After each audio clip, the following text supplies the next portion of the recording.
Vambora. Bem atrasado, mas vambora. O diazinho corrido. Caramba, mano.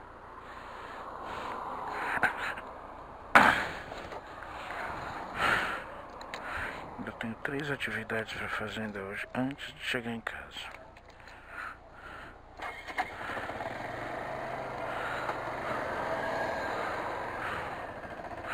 Vambora. Tchau, Moreno Dengoso. Bom fim de semana.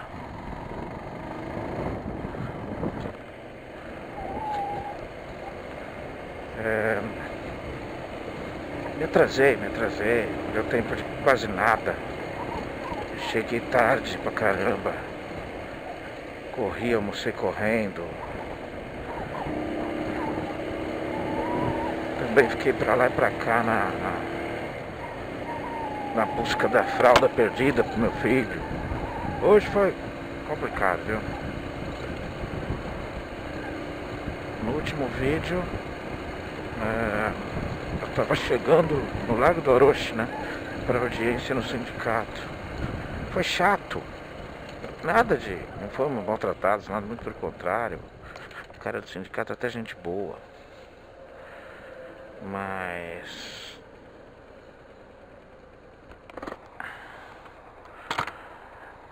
chato, umas 2 horas lá.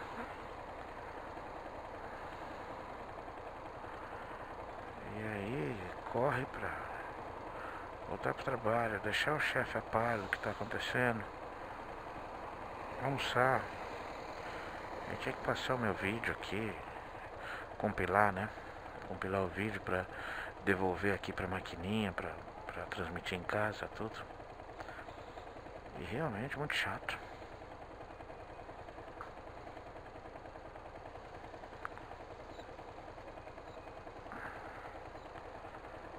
E aí eu acabei me atrasando, né? Eu vou chegar. Hoje eu sei que eu vou chegar atrasado na fisioterapia. Depois da fisioterapia tive que ir num mercado uma espécie de um mercado car, né?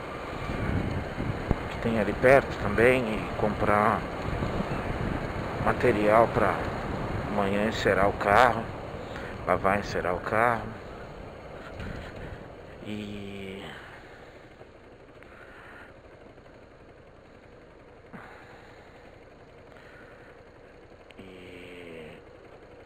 depois ainda tentar passar no Poupa Tempo, pegar a carta de habilitação da minha esposa, que ela renovou.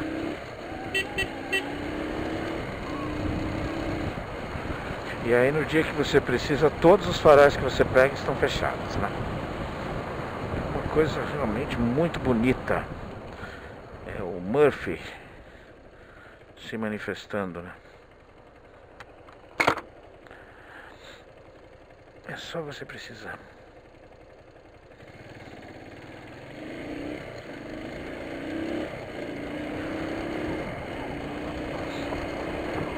Mas não é, né? Tem dia que eu dou muita sorte e vou passando por todos os faróis de boa. E não adianta eu me desesperar, porque isso só vai me fazer perder a concentração para pilotar e correr mais riscos, né? Melhor não.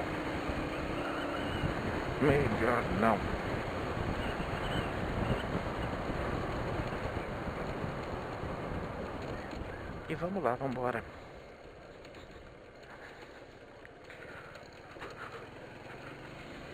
Eu estava pensando numa questão dos heróis, né? De que se a gente... Ontem eu até falei sobre isso. Se a gente for desnudar os heróis, né? For a fundo em relação às pessoas, não só que nós admiramos, mas que são admiradas por muita gente, a gente vai descobrir coisas muito feias, coisas chatas, coisas que vão desmerecer o título, né? Vão desmerecer a idolatria, né? Talvez diminuir. Pontos básicos, né? Idolatrar alguém já é ruim. Idolatrar já é ruim, né? há é, idolatrias, diria, inocentes e sem grandes consequências. Dou um exemplo do menino que está tocando Ribbon in the Sky, um videozinho que está rolando aí esses dias na internet. E Stevie Wonder chega para tocar o piano, para ele tocar a música, para ele cantar a música. Diga-se de passagem, o menino é muito bom. E o menino fica atônito, fica emocionado. Não debiloide, né? Porque tem essa coisa, você não precisa ver alguém que você admira e enlouquecer. Eu nunca vou entender um ser humano que grita e entra em colapso nervoso quando vê um ídolo, quando vê uma pessoa que admira. Não vou entender, não adianta, não existe essa possibilidade. Agora, a gente pode admirar o trabalho de pessoas e tudo de uma forma equilibrada, saudável e tranquila. A gente pode até agradecer essa pessoa por ter nos brindado com a sua arte. Eu costumo fazer isso. O último que eu fiz isso foi o Chris Cornell. Obrigado, Chris Cornell, obrigado. Admirei muito o conjunto da obra, o conjunto do que você nos deixou. Puta, que vontade de mandar pro inferno, mano. Ai. Bom, ao que parece o trânsito não tá tão feio agora, só porque eu falei ali parou. Olha 23. Hoje eu tô bem pra caramba, viu? Muito bem. Mas vamos nessa.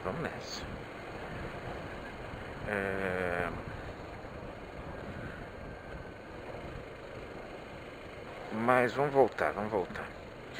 Eu até tenho a quem me conhece já sabe dessa história, mas eu gosto de contar porque tem um pouco a ver com essa questão de heroísmo e idolatria, né? Que é a história do Ayrton Senna na minha vida. Eu sempre gostei muito do Ayrton Senna.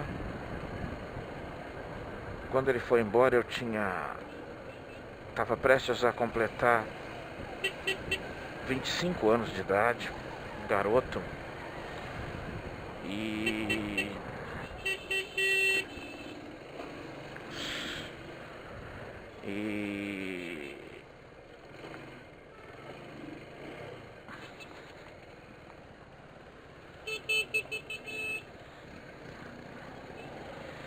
hoje eu tô fudido, né? É 23, né? O problema aqui é 23 de maio. Mas vamos lá. E foi muito marcante pra mim a morte do Ayrton Senna, comoveu o país inteiro e muitas pessoas no mundo todo. Era um cara realmente admirável e admirado. Extremamente talentoso, extremamente competente, extremamente competitivo. E foi muito forte a forma como aconteceu a morte dele. Aí, bom, enfim, todo esse movimento foi bastante marcante. E eu, lá no meu trabalho, tranquilinho, lá, fazendo minhas coisas, digitando os processos de reembolso da Ticket Serviços, entre uma digitação e outra eu fiz um texto e imprimi e colei no mural, no vidro. Olha isso, cara. Colei no vidro de um dos biombos lá do setor.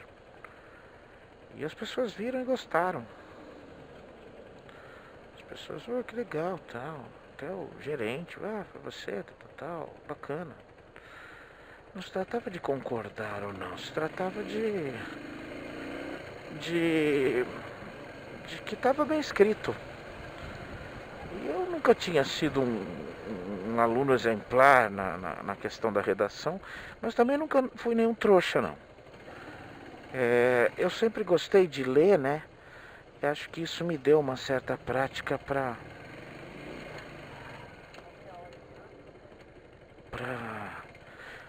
quando eu achei natural escrever e retratar o que eu estava sentindo, para que facilitasse naquele momento. Vai lá, filho. Vai. Filho. Aqui, não adianta brigar com o mundo, né? É o que temos.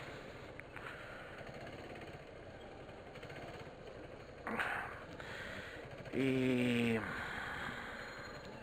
isso foi o pontapé inicial para coisa de me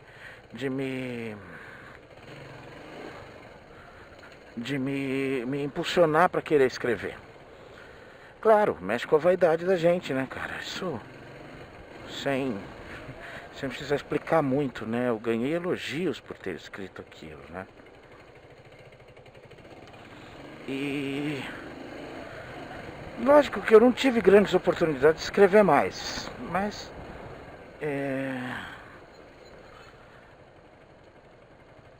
foi um pontapé inicial ali, foi uma velhinha acesa, né? Ave, meu Deus.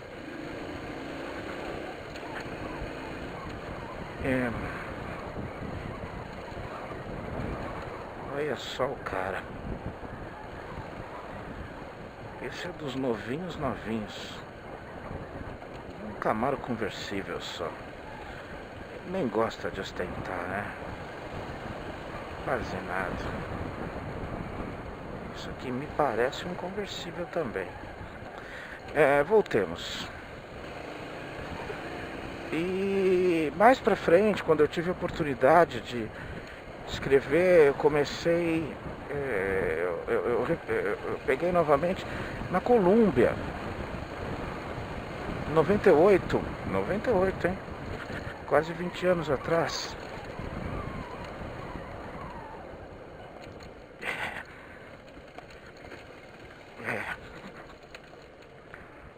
E porque foi a primeira empresa que eu trabalhei que tinha internet, que já tinha internet. Com vários bloqueios, com aquela internet ainda meio começando aqui no Brasil, mas... E aí comecei a escrever através de... Fazia textos e mandava por e-mail pro meu grupo de contato. E as pessoas do grupo começavam a me pedir: Marco, tem uns caras aqui no trabalho que gostam também quando eu mostro as coisas que você escreve. E eles querem também que você mande. Então eu fui formando um grupo maior. E aí já era, né? O vírus estava instalado, é um vírus definitivo, né? Então eu nunca mais parei de escrever.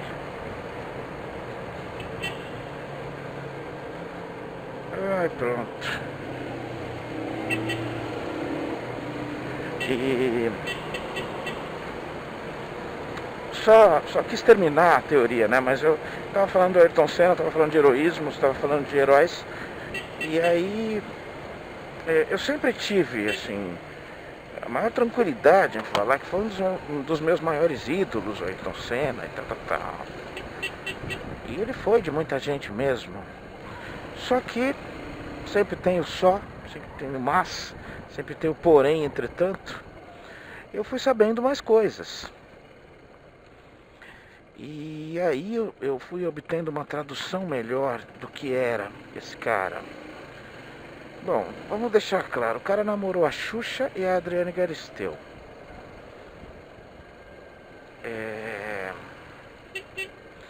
Eu não sei se ele era bobinho e caía na conversa dessas mulheres, ou ele era esperto demais e para falar: o que eu tô pegando aqui, ó.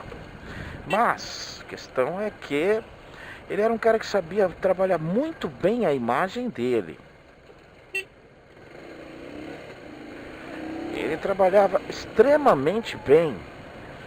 Eu acho até que ele não era um cara que tinha relações públicas, alguma coisa assim.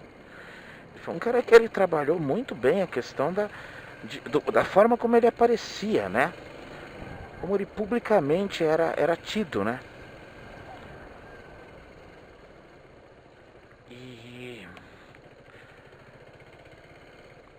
E aí eu fui descobrindo algumas coisas, nada grave. Nada grave. Apenas algumas verdades que tiram um pouco essa aura de herói. E, assim, um senhor que eu respeito muito no meio profissional, no meio esportivo, é o Cláudio Karsug. Ele é italiano, radicado no Brasil há muitos e muitos anos. E ele já escreveu e falou sobre isso, de que o Ayrton Senna era um cara que ele, pode perceber, ele só aparece em câmeras da Globo, em reportagens, em matérias, em tudo da Globo. E ele era muito seletivo disso. Ele era chamado para uma entrevista ou para um bate-papo. Ô, Senna, podemos falar, não sei o que, tá.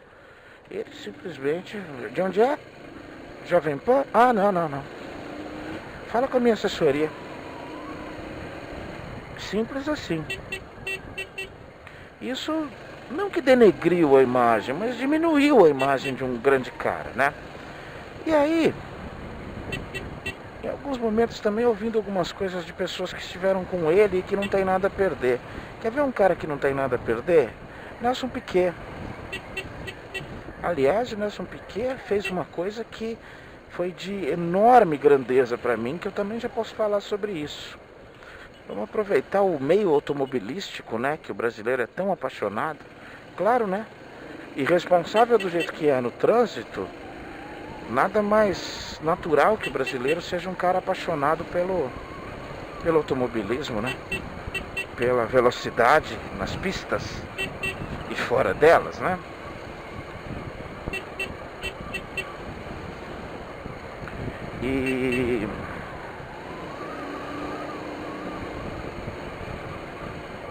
E o Piquet falou algumas coisas, né? Teve um negócio interessante uma vez, uma semana, alguns dias depois da morte do Senna e de toda aquela comoção. Peguem aí matérias e tudo, que tem tudo registrado, já era um tempo digital, né?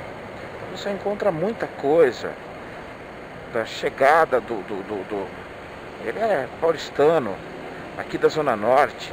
Ele era paulistano aqui da Santana, essa região. E o corpo dele chegou e foi, atravessou a cidade toda, né? Veio de Guarulhos. E no caminho onde passou, as pessoas paravam, carros e saíam, os ônibus paravam, e uma salva de palmas pelo caminho todo. Isso impressionou o mundo todo, né? Uma coisa realmente muito forte. Uma das maiores manifestações dos brasileiros aí nos últimos anos, nas últimas décadas. E, enfim. E aí uma semana, 10 dias depois, teve um Roda Viva, né? Um programa que já é lendário aqui no Brasil, com o Nelson Piquet, né?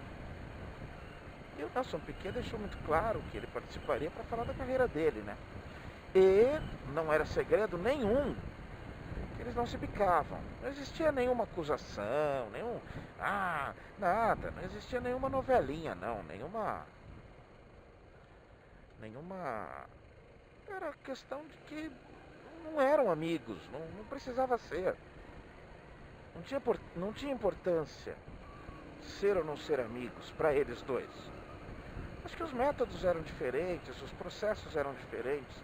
Acho até que o Piquet se ressentiu com a mídia, com a Globo, de que aquele rapaz chegou depois dele e teve foi tão bem tratado por todos, né?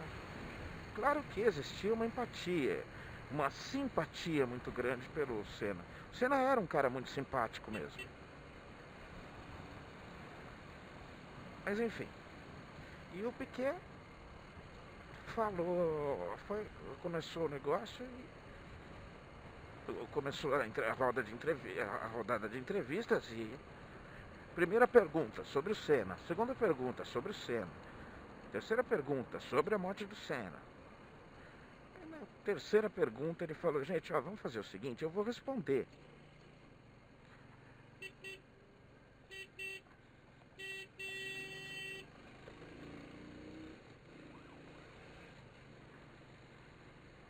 não dá, cara. Eu não gosto de fazer isso, mas, mano do céu, como isso é chato.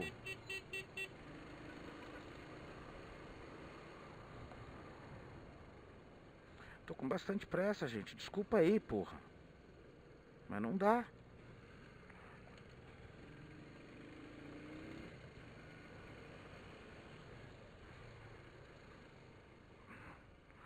E o Piquet parou. Falou assim, ó, eu vou responder essa pergunta. Ele foi até educado, não foi mal educado, não.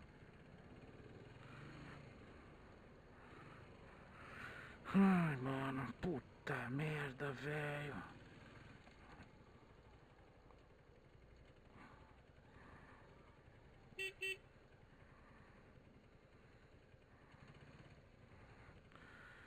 E só que é o seguinte, tá? Eu tenho uma carreira, eu sou tricampeão do mundo de Fórmula 1, igualzinho ao Ayrton Senna.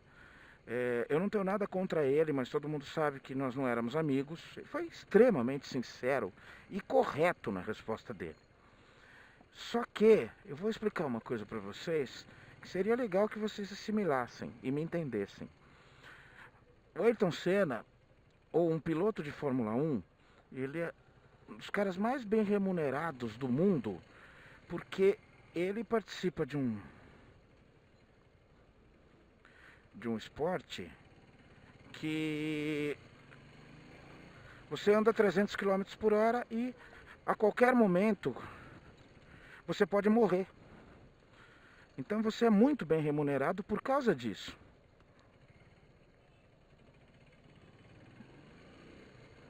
Então, é assim, foi uma fatalidade, mas a principal causa da morte do Ayrton Senna foi a profissão que ele tinha, que foi inclusive a profissão que fez com que ele fosse famoso. E pronto. Eu admirei muito o Nelson Piquet por causa disso. Ai, caraca. Caraca, mano.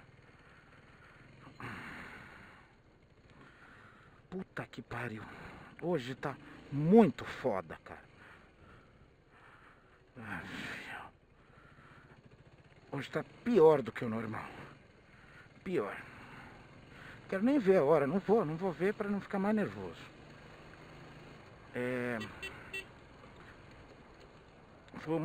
Foi um capítulo que me fez olhar o Nelson Piquet de uma forma diferente. Mas principalmente num outro episódio, uma outra situação. O tempo passa e o filho de Nelson Piquet, Nelson Piquet filho ou Júnior, não sei, conhecido no meio automobilístico como Nelson Piquet. Um bom piloto, começou de baixo, veio, conquistou, entrou na Fórmula 1 e só se entra na Fórmula 1 com bastante grana. E claro que o nome influenciou bastante, mas não era nenhum trouxa. E corria numa equipe não de ponta, mas não as pequenininhas, as equipes satélites, né, que eles costumam dizer. Corria na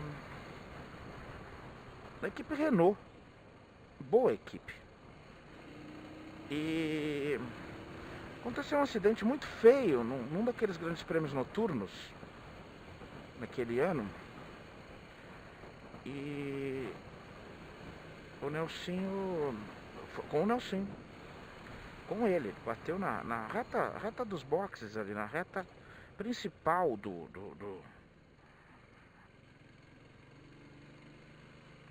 circuito. E pouco tempo depois descobriu-se que foi proposital o acidente, que foi mandado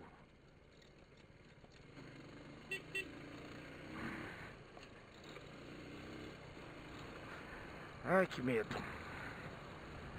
E ele não só cumpriu ordens, ele, bom, enfim, não era uma pessoa só que estava envolvida. Tinha uma equipe interessada, o chefe de equipe e tudo mais, e tanto que foram todos punidos. Mas Nelson Piquet pediu um horário no Fantástico para Para se explicar. E foi lá, se sentou com as câmeras na frente dele, com o filho ao lado, e explicou tudo, tintim por tintim. O filho calado, Nelsinho calado, falou: sim, meu filho errou, mas ele não errou sozinho. O que aconteceu foi isso, isso, isso e mais isso e mais isso. Tanto que foi importantíssima essa atitude para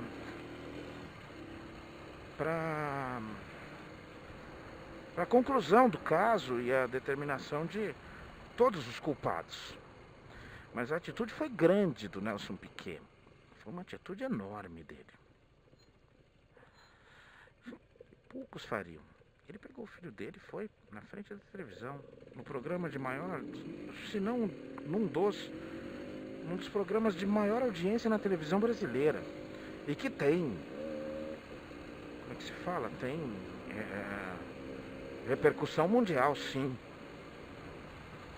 Foi lá e pegou o cara e o filho dele. O filho dele hoje corre, nunca mais em grandes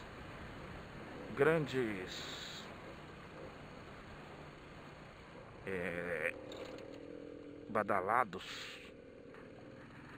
Meu Deus do céu, mano.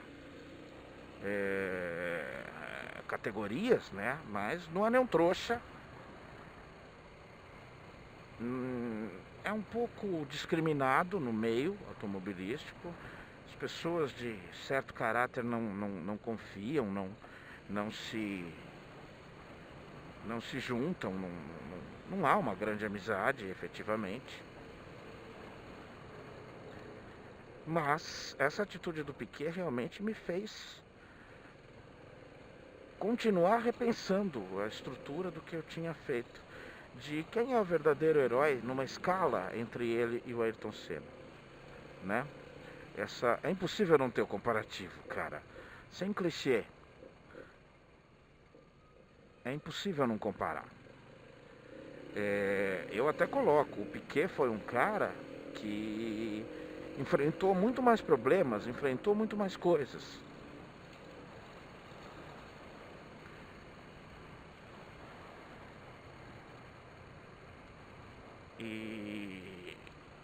E acredito que a vida do Senna foi mais facilitada. Mas nada disso, nenhuma facilidade aconteceria se ele não tivesse talento. Acho até que no conceito de talento, ou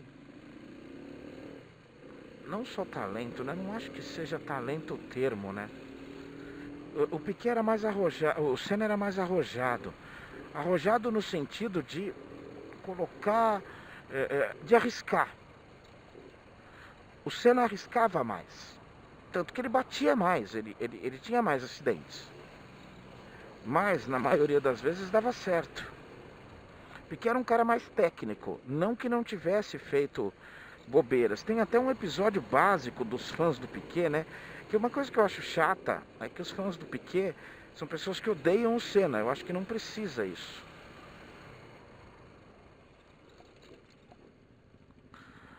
Mas tem um vídeo, se você procurar no YouTube, na internet, muito legal sobre isso. Isso é uma raia? Não deve ser uma raia, mas é bonita. Grandona, hein? Hoje é o dia das megamotos, hein? Quanto tempo eu vou chegar atrasado? Devia estar lá agora. Vou chegar alguns minutos. Menos de 10 minutos, acredito.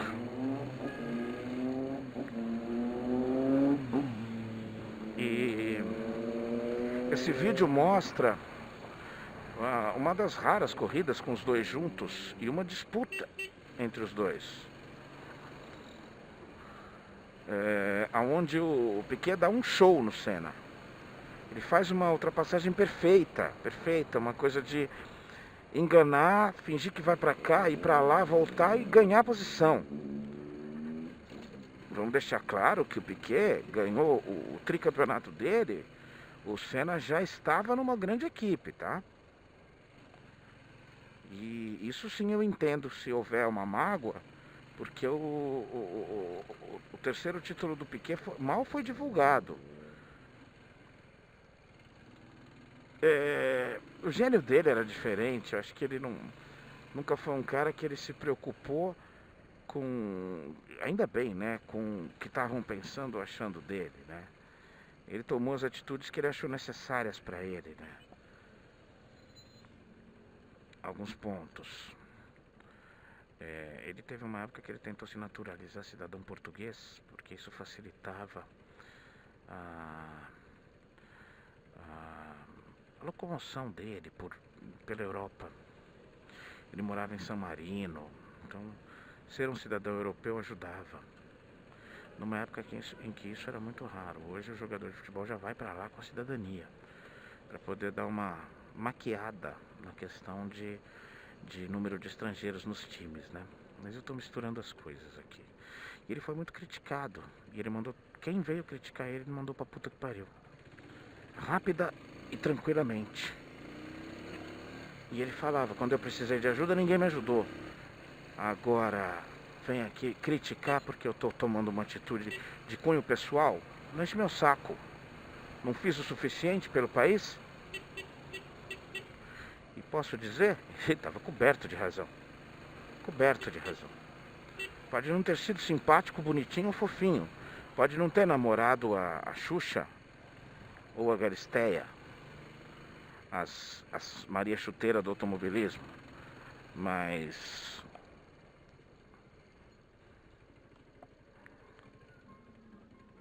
aí fode a gente, né, cara?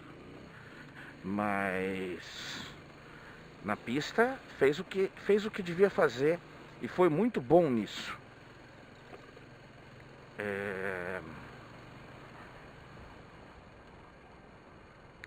E teve uma outra ocasião também que ficou famosa, assim, o pessoal dava risada disso, né?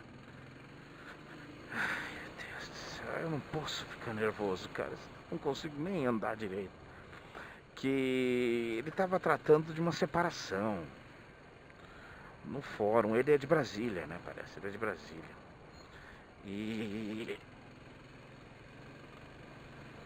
E saiu do fórum e veio um jornalista. O que aconteceu? Ixi, ele mandou o cara pro inferno, deu 2 petelecos no cara. Vai se meter com a tua vida, vagabundo e não sei o que. Então, claro que isso colabora para que a imprensa não tenha lá um grande fascínio pelo cara, né? Mas se você for ver caso a caso, dificilmente você vai condená-lo. Ah, não, é sacanagem dele. Não, não é não. Não é mesmo.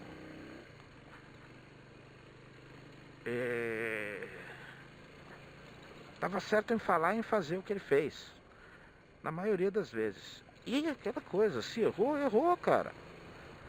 Nunca prejudicou ninguém. Ele tinha acabado de ser campeão pela Brabham. Eu me lembro, eu acompanhava muito. Eu acompanhava a Fórmula 1 antes do Senna. Não foi o Senna que me fez ficar de domingo de manhã assistindo Fórmula 1. O Senna aumentou o interesse dos brasileiros nisso, porque tinha uma Globo, tinha um Galvão Bueno, Reginaldo Leme, que já não estavam se falando nos últimos anos, nos últimos tempos da vida do Senna. E você vai para a esquerda?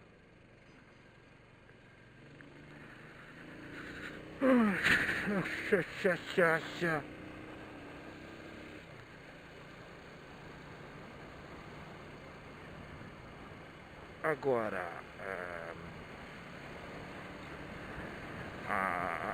estamos falando de 2 excepcionais profissionais na profissão que exerceram. Excepcionais. E em igual resultado, tricampeões mundiais. Tava falando dessa. No ano seguinte, né, que ele foi campeão, ele deu um azar, nas tipo 3, 4, 5 primeiras corridas, assim. Ele quebrava batia.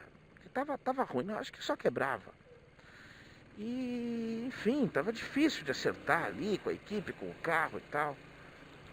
E aí um grande prêmio da Alemanha, não me esqueço disso.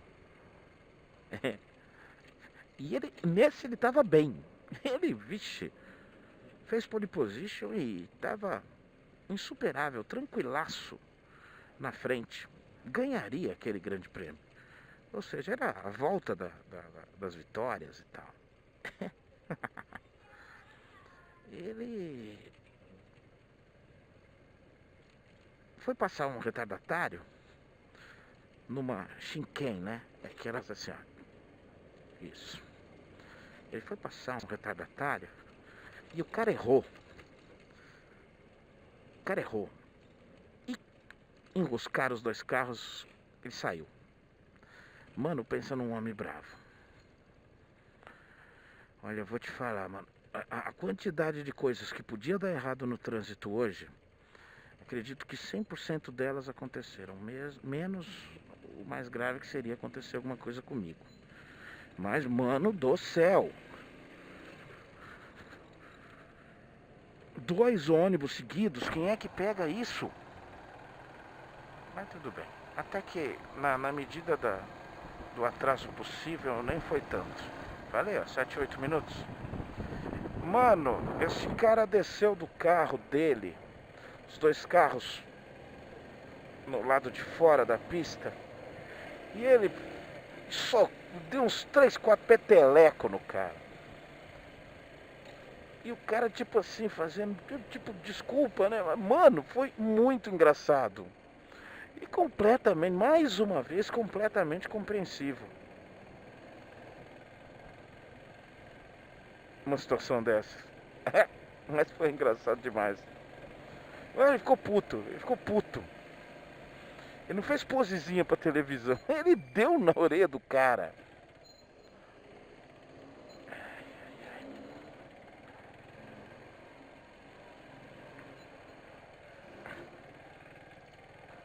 Pronto.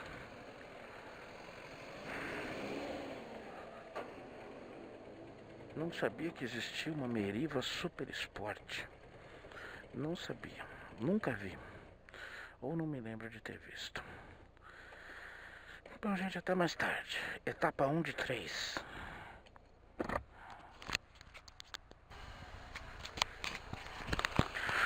Prontinho. Fisioterapia hoje mais rápida do que o normal, que bom. Só um dos tratamentos, não fez 2. Normalmente ela me faz 2 tratamentos. Só fez as ondas curtas hoje.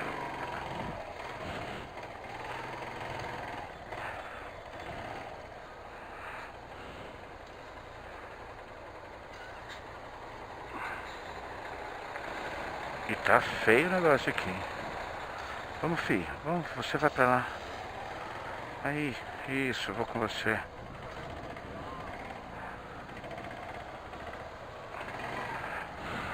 Para um pouco, né, gente? Eu agradeço que tá numa região que não tem a menor estrutura para aguentar isso, né? O lado de fora é muito pesado, né? Mas de moto a gente sempre tem uma vantagem a mais aqui.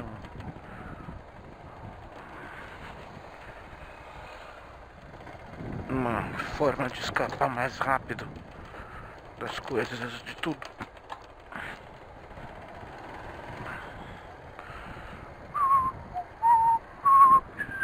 Tô com a música Happy do Michael Jackson na cabeça. E lembrando como eu era apaixonado pelas músicas do Michael Jackson na minha adolescência.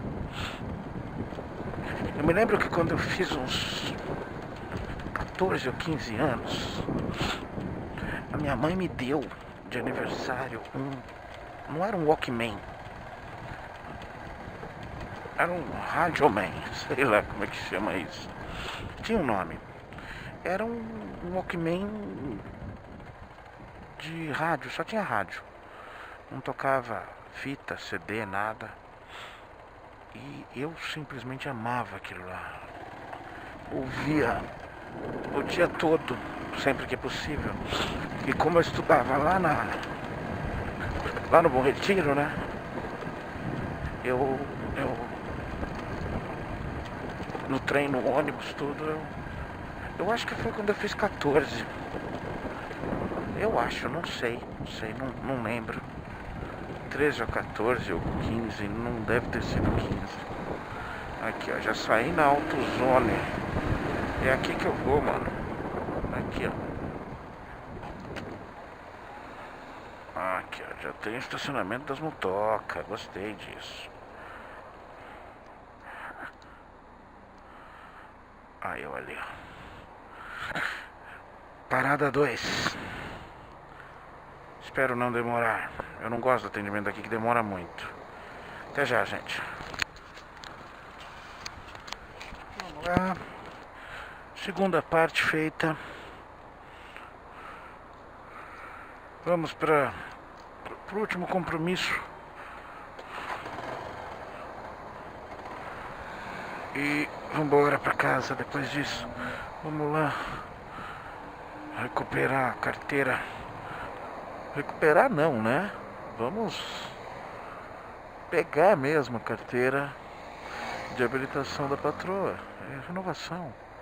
Ela não perdeu a carta, não. Muito longe disso. Ela tem muito juízo na cabeça. Muito. Até demais. O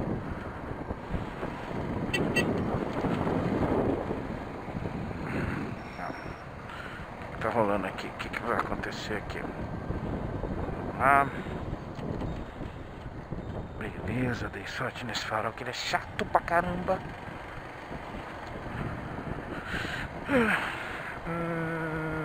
Eu podia descer e entrar pra lá.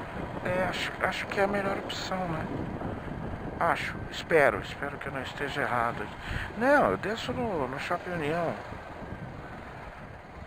Mas a entrada de moto é só lá embaixo. Eu vou por aqui.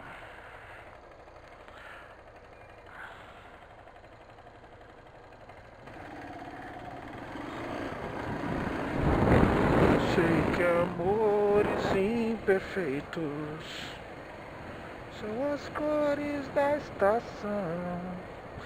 Lembra que eu comentei sobre os lugares que eu morei? E eu falei sobre um apartamento que nós pagamos há alguns anos da cooperativa e que não deu certo, nós vendemos. Tem 2 detalhes a dizer. Era esse prédio aqui, ó. Esse conjunto de prédios aqui. Na verdade, não esse daqui. Não, é esse mesmo. Eram esses 2 aqui, ó. Não lembro qual era a nossa unidade, qual era o que nós tínhamos efetivamente comprado, mas era isso aí, ó. O lugar é sensacional. E a minha esposa estudou aqui nessa faculdade aqui, na Fiel.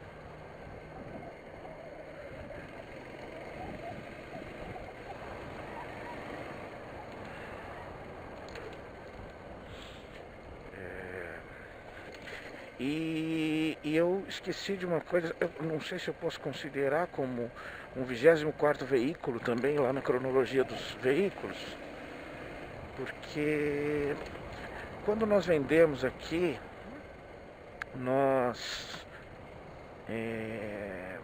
eu decidi aleatoriamente, sem a autorização dela, ela ficou puta, a gente chegou a terminar por um dia, mas a gente terminou o nosso relacionamento.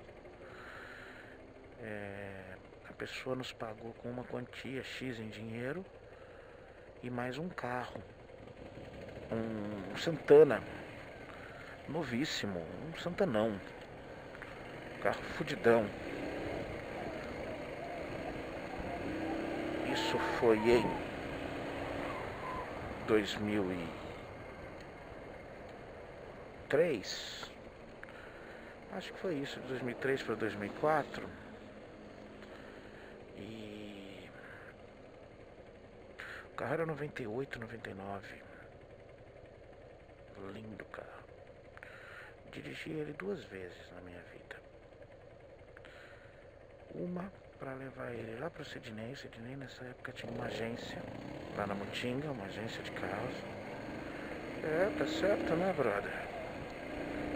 E outra para levar ele da agência do Sidney para a agência de um outro camarada, de um outro amigo, de uma pessoa também indicada. O Sidney estava com muita dificuldade de vender o carro lá. E entreguei para uma outra indicação de uma agência lá na Zona Norte, próximo de onde minha mãe mora hoje, lá no Tucuruvi.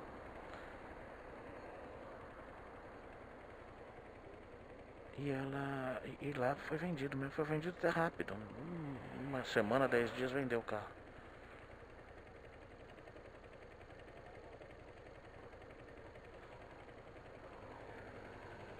E pode ser considerado um 24º carro. Ele foi nosso carro, né? Ele foi nosso carro, né?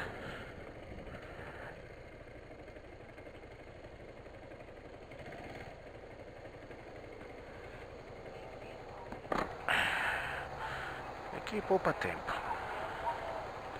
Também uma viagem mais rápida. Mas claro que eu também não posso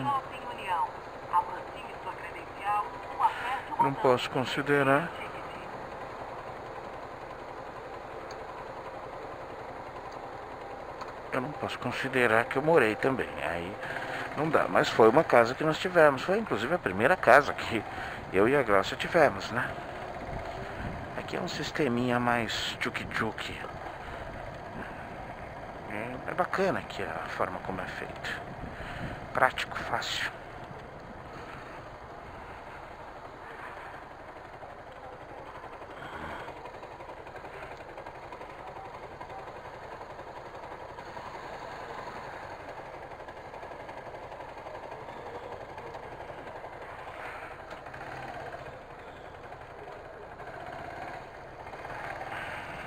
Essa hora já não tem uma enorme quantidade, então você pode, tem vários lugares para escolher, mas como tem pouco tempo aqui, tem sempre muita moto.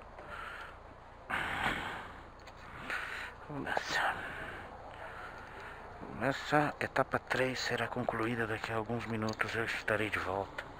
Até já. E prontinho, brother. Missão cumprida. Falta só uma partezinha da sexta-feira para eu fazer, que é dar e ganhar um beijinho e um abraço dos meus fofuros. Mas isso é rápido. Daqui a pouquinho será demonstrado.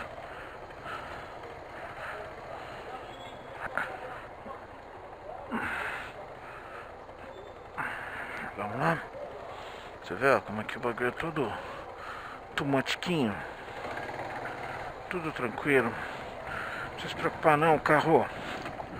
Vocês não tem nenhuma... Vai, filho. Eu não vou ficar mal-humorado agora.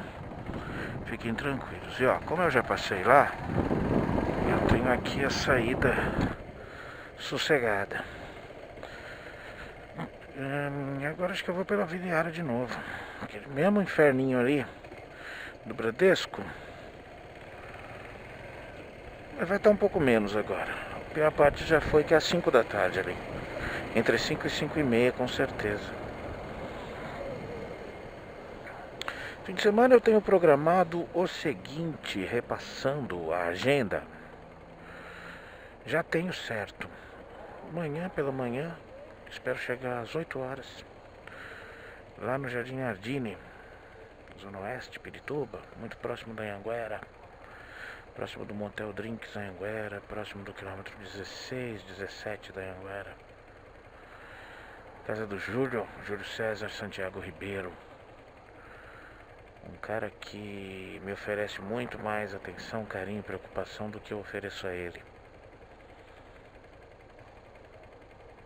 E nós vamos lavar o meu carro, vamos dar um tratinho nele a partir da manhã. Então, pelo menos até a hora do almoço eu devo estar por lá, meio-dia e pouco. Depois eu volto pra casa, devo almoçar, ficar um pouquinho com eles. Aí não sei se eles vão comigo ou se eu vou sozinho. Mas eu vou entregar umas roupinhas de criança. Minha mulher vendeu. Lá no Extra Tabuão. Sério mesmo? Tá tocando? Não, só alguma coisa que chegou.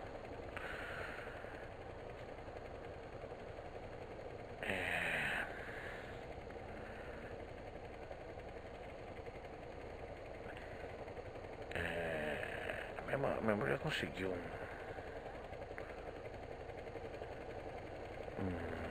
Eita, mas agora tá tocando mesmo. Puta merda.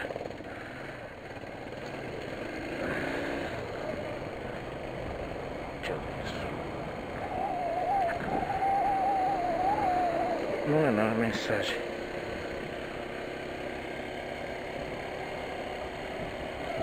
Pera aí, é que eu tenho que guardar o celular de novo. Na verdade eu devia deixar ele aqui, mesmo sem fone, né? Para atendê-lo se precisar. Depende de quem estiver ligando também, né? Há um tempo atrás minha mulher descobriu canais, Facebook, internet, de compra e venda de roupas de bebês. De crianças, né? Roupa de criança é muito cara. Roupa é cara, né? Mas roupa de criança é muito cara. E existem alguns canais que trabalham com roupas usadas, canais de brechós virtuais, né? E porque o Cauê tem muita roupa, ganha muita roupa nossa e dos outros. E criança, né, meu amigo, perde rápido. Muita coisa acaba sendo perdida com muito pouco uso, praticamente novo.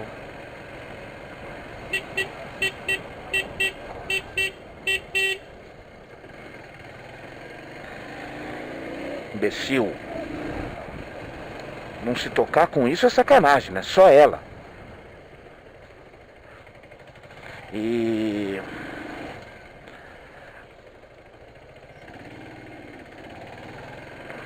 aí nesses grupos, nessas buscas, uma pessoa se interessou por bastante coisa da gente. Muitos tênis, muitas roupinhas. E a gente já vendeu 2 vezes para eles. Para essa senhora, para essa moça. Ao que parece ela tem crianças pequenas. Filhos, sobrinhos. E as 2 vezes que nós oferecemos, ela comprou. E aí ela se juntou mais um pouquinho de roupinhas lá e ela quis algumas agora e eu vou levar lá amanhã. Devo ir de moto mesmo, talvez até filme.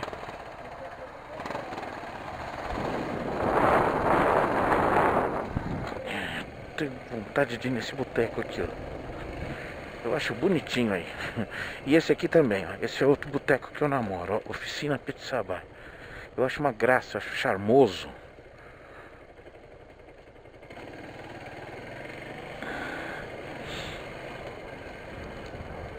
Essa é uma região bem bacana. Isso aqui é a Viliara. Região nobre entre Osasco e São Paulo. Aqui é Osasco. Aqui onde eu estou é Osasco. Região que se desenvolveu ao desenvolvimento, à chegada do Bradesco, né? Não sei porquê. O Bradesco é aqui, a gente já passou e vai passar por ele de novo.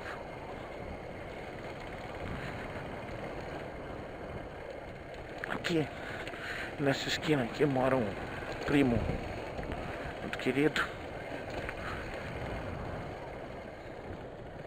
Washington, compadre Washington.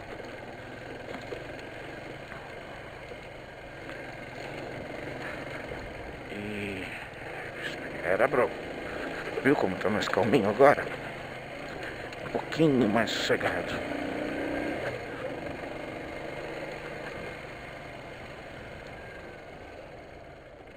Calma, mano, calma, velho.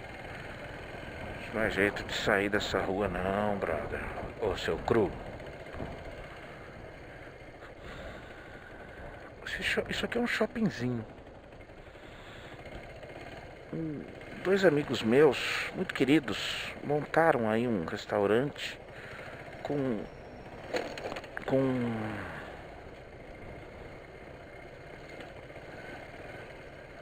música ao vivo nas sextas-feiras. Eu consegui vir uma sexta-feira aqui, música tocada pelo excelentíssimo Rodrigo Viana. Vai no YouTube, procura lá nos canais Rodrigo Viana e você vai ver que é um cara que toca bem, canta bem. Ele é acompanhado pelos filhos nas percussões ali, nas coisinhas. E sai um som de extrema qualidade. Adorei vir aqui. Até o Cauê veio comigo. Só que uma pena que não deu certo. Não deu certo não pelo trabalho deles, mas eles arrendaram, né? Eles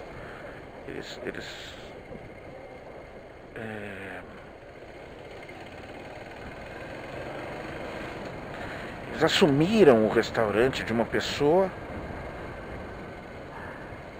e tudo acertado, valores mensais a pagar para ir pagando. Não era um arrendamento, era compra, mas acertaram um valor mensal, bem alto por sinal, e estava rolando. Só que à medida que a coisa foi se tornando séria, foi se tornando melhor, quando eles foram atrás da documentação para as transferências e para resolver os problemas e passar para o nome e tudo certinho, descobriram que o restaurante estava completamente enrolado e pularam fora mais do que rapidamente.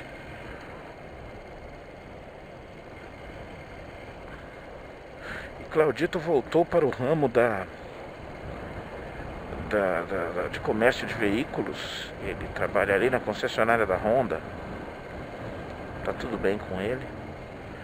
E Alessandro voltou para o ramo, para o mundo financeiro, para o mundo das aplicações financeiras, para o mundo das bolsas de valores e afins.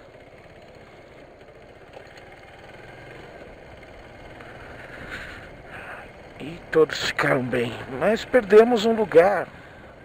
Daí eu tenho vontade de falar sobre um lugar. Existiu um lugar chamado Rock. Rock não era mais uma pessoa, ele era um lugar. Rock foi um cara que um dia eu fui tomar umas brejas com o Negão, meu querido amigo, camarada. E ele falou, vou te levar num lugar que você vai gostar. Era uma casa, nós passamos na frente dela agora há pouco, lá na Viliara, muito próximo lá da fisioterapia. Era uma casa grande, por fora você vê uma casa, um quintalzão, tudo, uma casa bem grande. Só que toda fechada, toda lacrada, né? E o pouco vidro que tinha na casa, assim, era fumê escuro, então você não sabia. Tocou a campainha, eu assim, cara, o que é isso, né?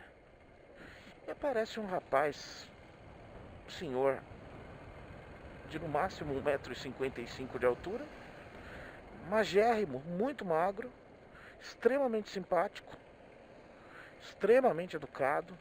E esse cara é o Rock. Mancando, sempre mancou. Não sei se é um problema congênito ou um problema causado, adquirido. Esse cara é extremamente simpático. E era, na verdade, lá dentro era um barzinho. Mesinhas, tudo muito caprichado, muito limpo.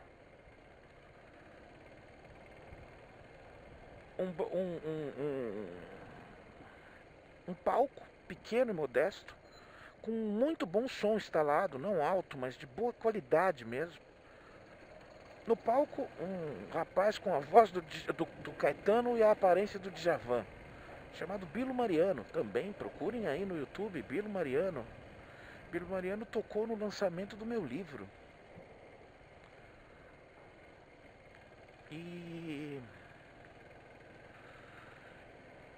eu descobri que era um barzinho onde aquelas pessoas específicas que conheciam não costumavam abrir ali o lugar, a informação para qualquer um. Você tinha que ter um bom relacionamento para poder trazer, porque o Rockinho tinha essa coisa simples. Traga quem você quiser, desde que seja pessoa de confiança. E depois eu fui entender exatamente por quê. Eu frequentei uns 5 anos aquele lugar. E eu nunca vi uma discussão lá dentro. Não era um lugar para paquerar. Claro que podiam acontecer paqueras. Mas era um lugar para sentar, bater papo, tomar uma cerveja, comer um negocinho. Especialidades eram as panquecas dele. E ser bem tratado. O Rock era um cara que sentava na tua mesa e perguntava como é que você estava. A história do Rock é bem bacana. Bem bacana. Vou continuar contando provavelmente, não sei. E me apaixonei pelo lugar, me apaixonei pelas pessoas dali. Fiquei empolgado e já falei para Glaucio imediatamente ao que eu pude. Eu conheci um lugar que eu amei demais e você também vai gostar, e enfim. E o Rock era um lugar tão diferente. Cara, todo mundo já foi num barzinho com uma boa MPB, com uma cerveja geladinha e com uma comidinha bacana. Todo mundo já foi. Mas lá era diferente. Lá você se sentia na casa do Rock. O Rock andava de um lado para o outro, sentava numa mesa, perguntava se estava tudo bem, ele atendia, ele tinha alguns garçons, sim, tinha cozinha, tinha cozinheiro, ele administrava aquilo daquela forma e nos proporcionava imensa satisfação. Imensa satisfação. O Rock foi um lugar que quem frequentou, quem se conhece de lá e de vez em quando lembra, tem uma enorme mania de dizer o quanto era bom e que o quanto nunca viu um lugar daqueles e nunca vai ver. Depois eu encontrei um lugar muito próximo disso, onde eu também conheci pessoas muito bacanas, involuntariamente também. Mas